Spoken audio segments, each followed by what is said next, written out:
Bonjour, bonjour. Et bien dans cette vidéo, j'ai envie de parler de mon histoire. Comme ça, je vais pouvoir voir comment ça me réactionne. C'est excellent, ça me fait beaucoup de bien de faire toutes ces vidéos. Et je vois une sacrée différence entre faire des vidéos pour moi, j'en ai des kilos, et faire une vidéo et la publier sur l'extérieur. Ça fait pas du tout la même sensation.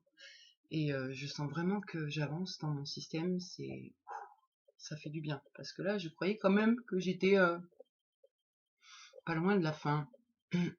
Mais de la fin de vie, pas de la fin de la guérison, enfin de la pathologie. Et là, j'ai vraiment l'impression que ça prend une bonne tournure. Les idées sont plus claires. Bon, en même temps, j'ai pas été sur l'extérieur pour me faire réactionner, etc. Donc voilà. Donc ce que je voulais parler, c'était de mon enfance. Donc j'ai été amnésique jusqu'à mes 27 ans. Je suis tombée enceinte et là j'ai commencé à avoir des flashs de ma petite enfance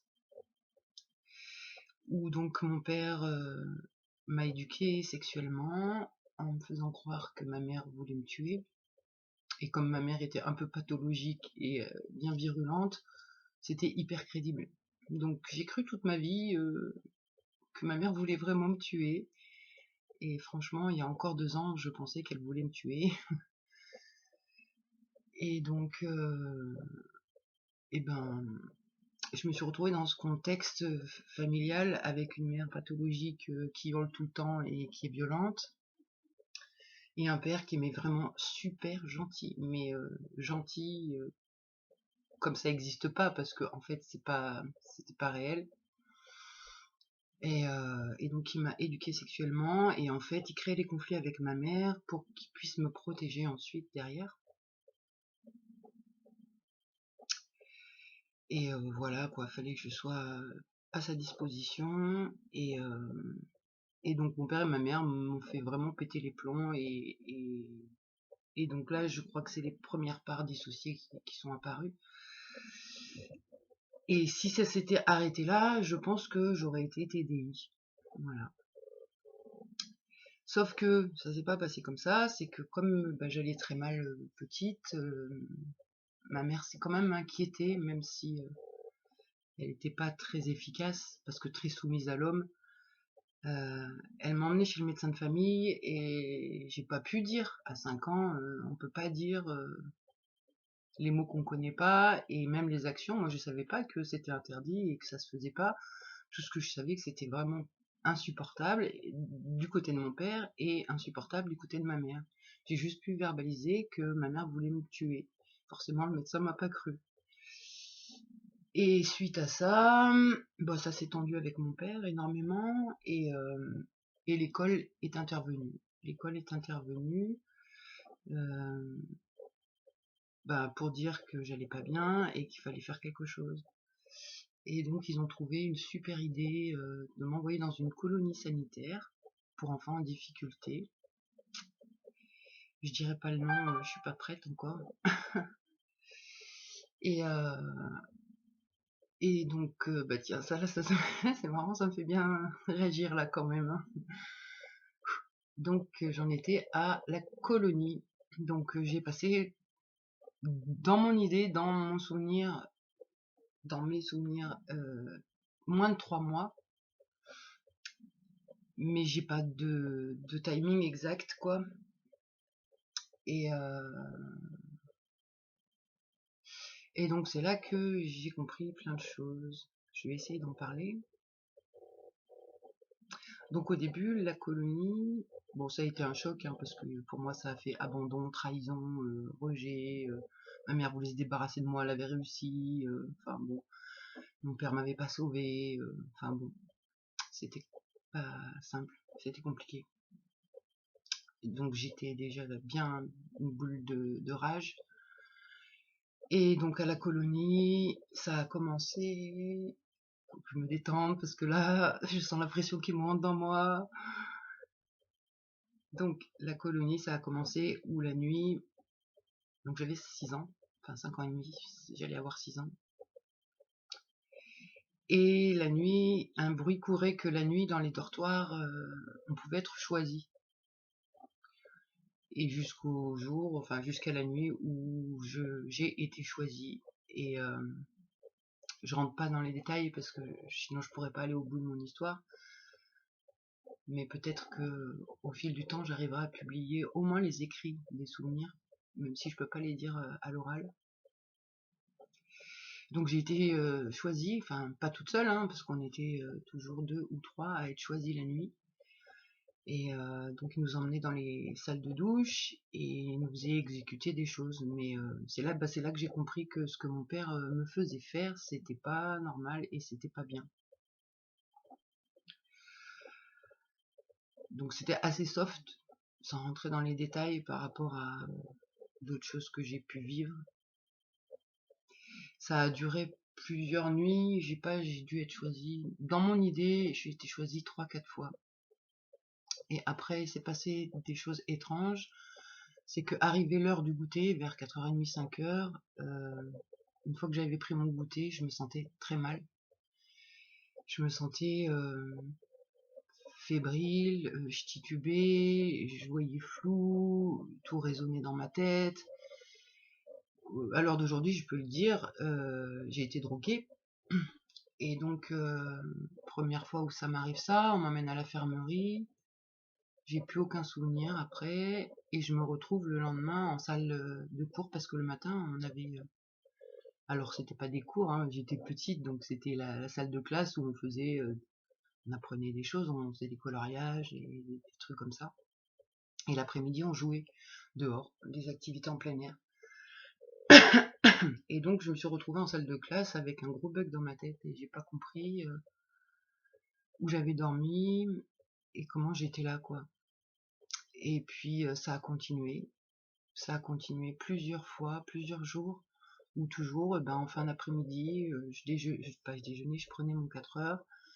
Et après, je me sentais super mal et je terminais à l'infirmerie. Et après, je me réveillais, j'étais en salle de cours et je comprenais plus rien. J'étais vaseuse complet. Jusqu'au jour où ils m'ont dit que j'étais gravement malade, donc toujours suite après un 4 heures. Et ça s'entrechoque dans moi là. J'ai une petite qui m'a dit oui d'ailleurs c'était le jour où on devait aller à la piscine en plus et on n'a même pas pu aller à la piscine.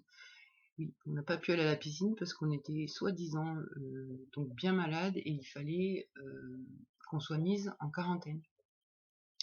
Donc de l'infirmerie, je suis partie dans un camion blanc, mais j'ai peu de souvenirs, quoi, quelques couleurs, quelques trucs comme ça, mais voilà, je sais pas du tout où je suis allée. Et après, par contre, là c'est là où ça devient plus compliqué. Mes souvenirs sont bien pourris et bien disloqués. Ça pourrait bien sembler. Longtemps, je me suis dit, je suis folle, c'est mon imagination. Mais en même temps, comme je suis pas friande de films d'horreur, je me dis, ok, l'imagination, faut bien que ça sorte de quelque part. Et donc, je me suis retrouvée avec des médecins. Euh, ça va être compliqué quand même, je crois. Euh,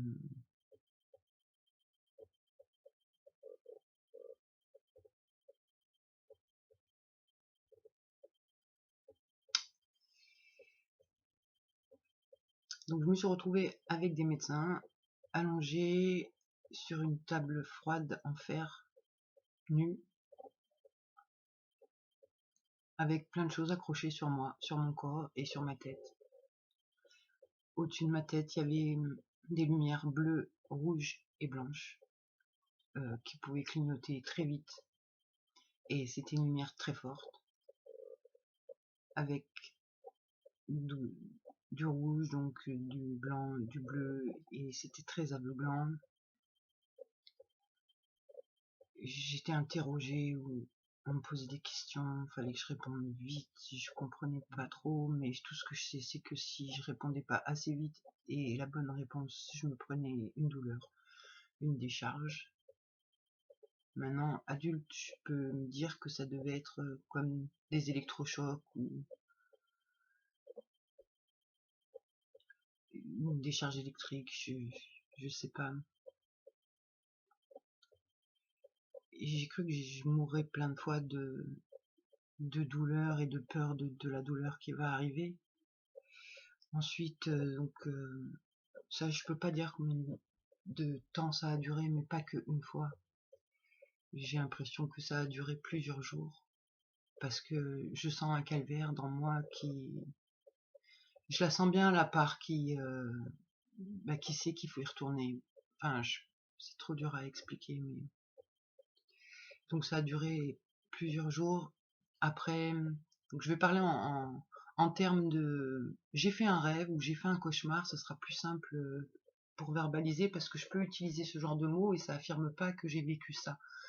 Si je dis que j'ai rêvé, ça veut pas dire que je l'ai vécu et du coup je peux le dire plus facilement comme ça, c'est autorisé dans mon système plus. Que si je parle de moi, je sens tout ce qui veut bloquer et je commence à grelotter comme s'il y avait -20 chez moi. Donc après ça, j'ai fait un rêve, j'ai fait un horrible cauchemar où il y avait des fêtes où les gens étaient habillés avec la même tenue, des grandes tuniques et ils portaient tous le même masque de la peste, comme les médecins de la peste, avec le long bec.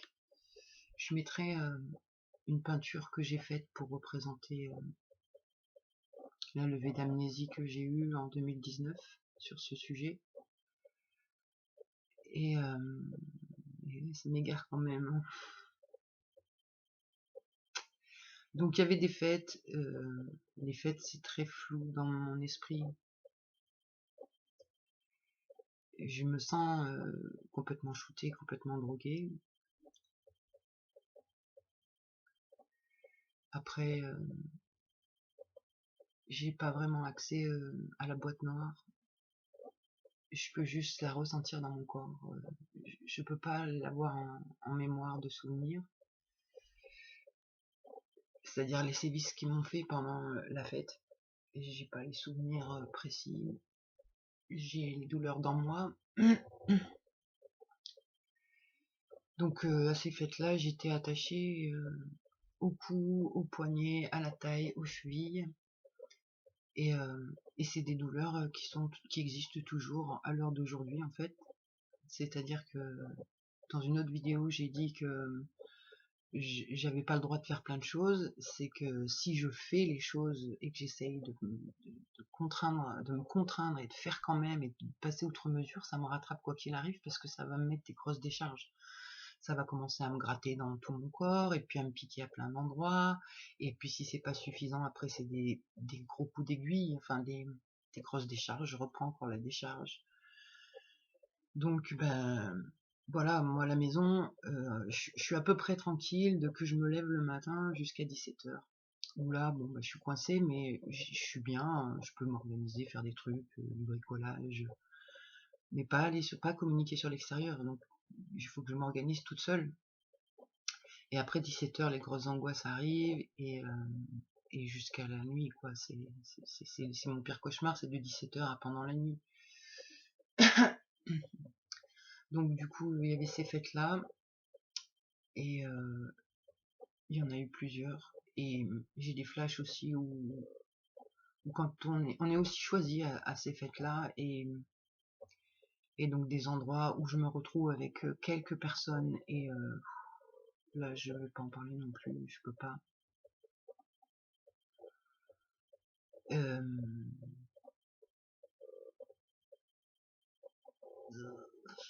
Quoi, j'en suis putain. Et oui donc et ensuite j'ai un autre cauchemar où je suis dans l'océan avec j'ai une tenue, je suis pas nue, j'ai une petite robe blanche, enfin ouais, une robe un peu longue, enfin ouais, une chemise de nuit blanche, j'aurais envie de dire, mais une belle chemise de nuit blanche. Et là, donc ça se passe vers les Sables d'Olonne, la colonie. Et, et donc je suis dans l'océan avec ces types. Je perçois que des présences masculines dans cette levée d'amnésie là. Et je sais pas combien, moins de 10, ça c'est sûr. Il y a des feux sur le bord de la plage, enfin c'est toujours avec du feu, il y a du feu partout, dans les pièces où je me trouve, sauf quand je suis à l'hôpital et avec les médecins en train de faire les électrochocs. Là, j'ai pas, il n'y a pas de feu, mais sinon, au fait, il y a des feux, et donc à l'océan, il y a du feu aussi, et donc à l'océan, donc mon cauchemar, j'aime bien répéter mon cauchemar parce que ça me soulage de me dire que c'est juste un rêve. Donc j'ai été noyée une première fois et je me suis vue sortir de moi, de mon corps, et je me suis pas vue sortir de mon corps. Je suis sortie de mon corps et je me suis vue sous l'eau avec ces types qui me tenaient.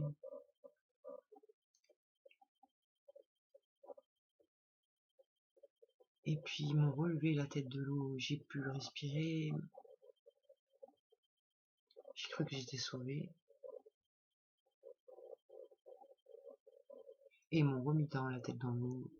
Et après j'ai plus de souvenirs, je sais même pas comment je suis vivante en fait.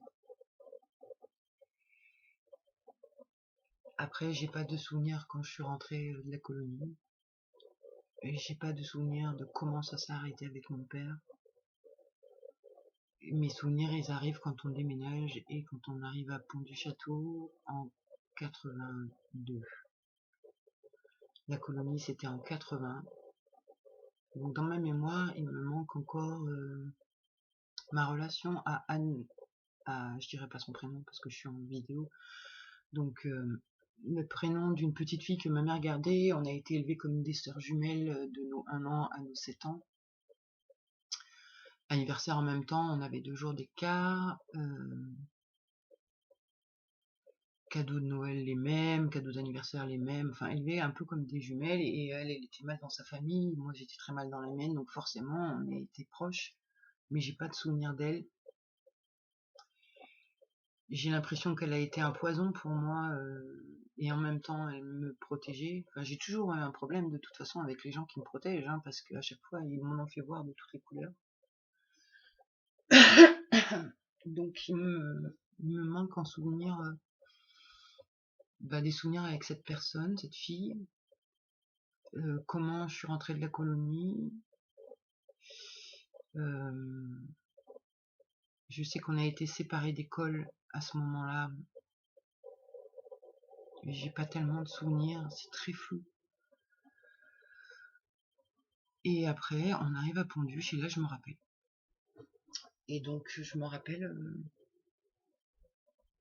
ça a commencé tout de suite où les premiers jours d'école, je me suis fait taper dessus et puis ça a continué jusqu'en 3e. Donc, c'était assez bloc à l'école. J'étais ou raquettée, ou humiliée, ou frappée.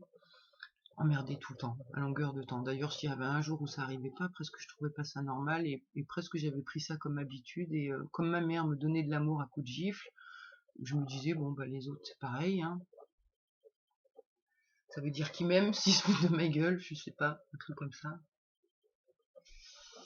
Et puis ça a commencé à se réveiller en moi quand j'ai eu mon premier petit copain.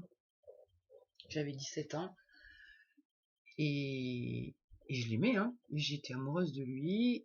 Et donc ça aurait dû être la première fois pour tous les deux. Moi j'avais pas les souvenirs à l'époque, donc je pensais que c'était la première fois. Sauf que une fois que ça a eu arrivé, et je suis rentrée en transe, un genre de transe. Je suis partie chez ma meilleure amie du moment et je lui ai dit vas-y donne-moi une poule noire, je vais le tuer. Donc des discours complètement incohérents et sataniques. En fait, je voulais faire du vaudou apparemment. Je sais pas faire du vaudou moi, mais l'idée c'était ça. Donc première relation sexuelle avec quelqu'un que j'aimais et que ça s'est bien passé. Et ben dans la seconde qui a suivi, j'ai pété les plombs et donc j'ai voulu le tuer en faisant du vaudou. Je l'ai quitté. 2 mois plus tard, j'ai essayé de me remettre avec parce que je l'aimais, donc c'était chiant. Et rebelote, j'ai repété les plombs dès qu'on a abordé la sexualité. Et pareil, je voulais le tuer. Donc là, j'ai dit bon, ça suffit, je suis pas prête pour ça, hein, voilà. Et ça m'a calmé pendant 1 an et demi à peu près, jusqu'à ce que je rencontre une autre personne avec qui j'ai essayé de rester pendant 2 ans. Et pareil, la sexualité me faisait vriller, mais il fallait que je comprenne pourquoi. Donc ben, j'ai encaissé les pétages de câble, les personnages que ça me faisait devenir, parce que ça me rendait mais odieuse. Je devenais un monstre de violence. Et il a déjà pris mon déjeuner en pleine figure, quoi, brûlant, mon déjeuner brûlant en pleine figure. Donc voilà, je me suis dit, il y a vraiment un problème, mais j'ai pas désespéré, quoi. J'ai vraiment essayé de comprendre c'était quoi ça. Et donc après, bah, les programmes ils se sont bien mis en action. J'ai bien vu comment ça m'a manipulé de l'intérieur, contrainte à faire des choses que je voulais pas. Et plus c'était gore, plus c'était pervers, plus ça faisait kiffer un truc à l'intérieur de moi, et plus ça tuait une autre part à l'intérieur de moi. Et je comprenais pas. Donc je me suis dit stop, la sexualité c'est trop dangereux, parce que pour moi c'était ça, c'était dangereux. Et en même temps, il y avait un manque à l'intérieur de moi parce que comme j'ai été éduquée très petite, je devais avoir à peine 3 ans, par mon père, ça devient addictif aussi. Il se servait de ça. Au départ, il me donnait, j'avais du plaisir à moi. Donc après presque, ça réclamait dans moi, quoi. Donc je me mettais en mode peste pour que ma mère me fracasse, pour que mon père me protège, et que en plus ce soit moi qui réclame. Ça aussi, j'ai analysé le truc, hein, c'est pervers, c'est fou, c'est complètement fou. Et je m'égare un peu là, c'est un peu dur de garder le fil dans moi, mais ça se passe quand même bien, je trouve. Donc voilà, au fil de ma vie, ça a été chaotique. Je pouvais donc, je pouvais pas avoir de relations sexuelles, ou alors sinon ça se passait trop trash et je pouvais pas non plus. C'était trop difficile d'assumer ça. Donc je me suis recluse vraiment, quoi. Je me suis enfermée chez moi. De toute façon, je pouvais pas sortir. Je pouvais sortir que pour chercher un maître, et ça avait donc forcément un lien à la sexualité. Donc j'ai vécu sans vraiment me rendre compte. Moi je croyais que j'étais autiste et que je pouvais pas sortir, voilà. Mais j'avais pas conscience de ces interdictions. C'est que au fil du travail que j'ai fait sur moi, toutes ces années, les levées d'amnésie, ça a été super intense, les levées d'amnésie. Peut-être je le mettrai, faut que je regarde, faut que je retrouve la vidéo du 1er juillet l'année dernière, où j'avais un IRM à passer. Et là, j'ai switché juste en arrivant à l'IRM. Je suis devenue la petite de 5 ans et demi, 6 ans. Heureusement que mon fils m'accompagnait, me tenait par la main, et que j'avais prévenu, avant d'y aller, j'avais prévenu que ça pouvait arriver, quoi. Donc tout le personnel a été vraiment super avec moi, mais moi j'étais plus trop là. Enfin, si, j'étais là, mais pas dans la même dimension. Euh, j'ai revécu en 15 minutes d'IRM la torture des médecins avec les électrochocs, etc. C'était d'une violence hallucinante. J'ai vécu un truc de fou. Et j'ai filmé le retour de l'IRM. Peut-être ça fera le sujet d'une future vidéo, je verrai. Mais donc ouais, les levées d'amnésie, elles ont été vraiment très très très difficiles. La mort de ma mère aussi m'a beaucoup aidé à faire des levées d'amnésie, parce que les parts qui étaient terrorisés à l'idée de se faire tuer par elle, ils ont pu s'exprimer, ils ont pu ouvrir un peu plus leur bouche. Donc j'ai eu de la chance aussi qu'avant la mort de ma mère, j'ai pu régler le différend qu'on avait, parce qu'on était toujours en conflit. Mon père a gardé le conflit toute notre vie. Et même encore à 45 ans, il me disait, mais j'essaye de te protéger de ta mère, et moi je gobais. Même en ayant les levées d'amnésie, je me disais, je suis folle, je pouvais pas croire que c'était lui, c'était pas possible, c'était trop Dr. Hyde, c'est quoi on dit, Dr. Jekyll et Mr. Hyde, mon père le plus fort, le plus gentil, mon sauveur, et je connais aussi le côté pervers et obscur de mon père, quoi. Et, et donc, deux personnalités qui tiennent à l'intérieur les souvenirs opposés, enfin pas opposés, mais il y avait une protection là-dessus, donc longtemps j'ai pas pu accepter que mon père m'ait fait ça, sinon je m'écroulais de toute façon. Donc après ça a avancé, j'ai pu encaisser, je me suis rendu compte, et plus je me rendais compte, plus il montrait son vrai visage, donc ça m'a aidé aussi, hein, qu'il soit méchant, et parce que je le connaissais que gentil, donc qu'il me montre ses côtés méchants, ça m'a rappelé les côtés obscurs, ça m'a fait du bien, j'ai pu comprendre. Et donc avant la mort de ma mère, j'ai pu avoir une grosse discussion que j'ai enregistrée en vidéo, en audio je veux dire, où là je lui dis tout. Elle savait plus ou moins, mais comme mon père avait manipulé l'histoire, me faisant croire que c'était pas lui, que c'était son frère, enfin bon, des tonnes de manipulation, je raconterai peut-être dans d'autres vidéos.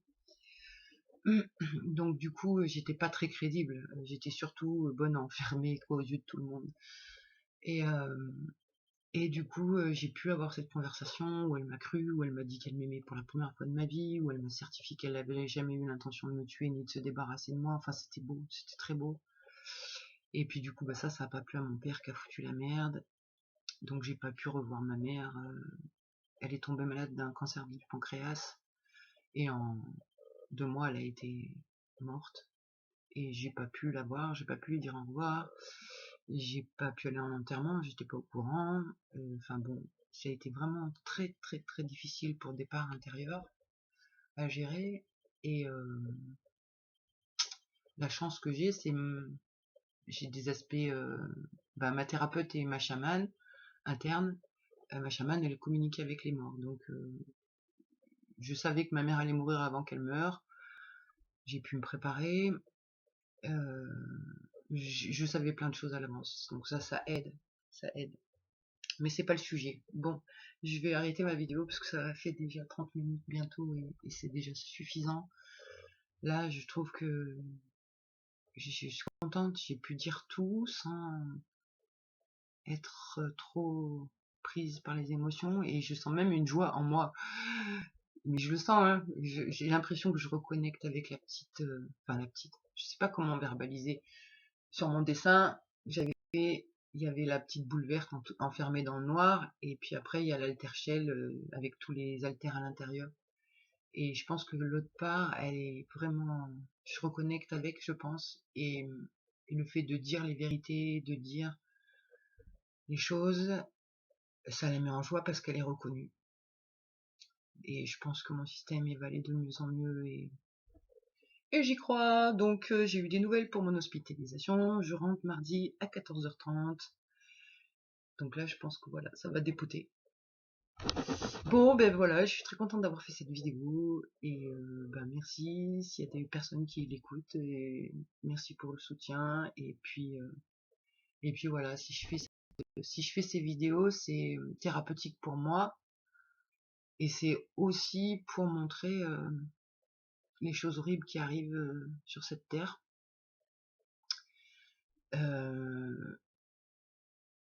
Ouais, c'est ça, un genre de témoignage, montrer les conséquences des actes, parce que on se rend pas compte. On se rend pas compte, et beaucoup vont dire, enfin moi j'ai eu beaucoup de personnes qui m'ont dit bah ça va, c'est du passé, passe à autre chose. Non mais c'est pas, tu peux pas décider de passer à autre chose, hein, c'est ton cerveau, il passe à autre chose ou pas. Donc voilà, en tout cas je suis bien contente de faire ces vidéos, ça m'aide à travailler sur moi, à me confronter à l'extérieur, et donc à désobéir au programme interne. Je suis très confiante et je suis très contente d'oser. Voilà. Je suis en gratitude de moi, et puis en gratitude de toutes les personnes qui me soutiennent, et voilà. Une belle journée à tout le monde.